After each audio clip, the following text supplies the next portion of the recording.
নমস্কাৰ বন্ধু বান্ধৱীসকল, স্বাগতম জনাইছোঁ অল ইনফো ইন আছামিজ চেনেললৈ। বন্ধুসকল, জনপ্ৰিয় ইউটিউবাৰ ৰাব্বানী স্বয়ামে বহুত কষ্টৰ ফলত 13 নামৰ ফিল্মখন ইউটিউবত ৰিলিজ দিছে। যিখন ফিল্ম তৈয়াৰ কৰোঁতে প্ৰায় 9-10 মাহ লাগি গৈছিল। খৰচো হৈছিল প্ৰায় 8-9 লাখ।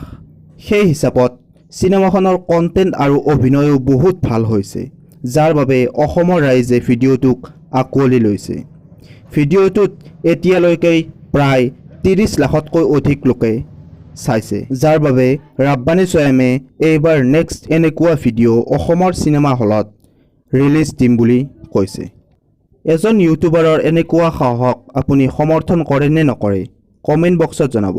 আৰু এই 13 ফিল্মখন আপোনাৰ কেনেকুৱা লাগিল কমেণ্ট বক্সত জনাব। আৰু এই ভিডিঅ'টোত এটা লাইক কৰি ভিডিঅ'টো শ্বেয়াৰ কৰি দিব। আৰু মোৰ এই চেনেলটো ছাবস্ক্ৰাইব কৰিবলৈ নাপাহৰিব। ধন্যবাদ।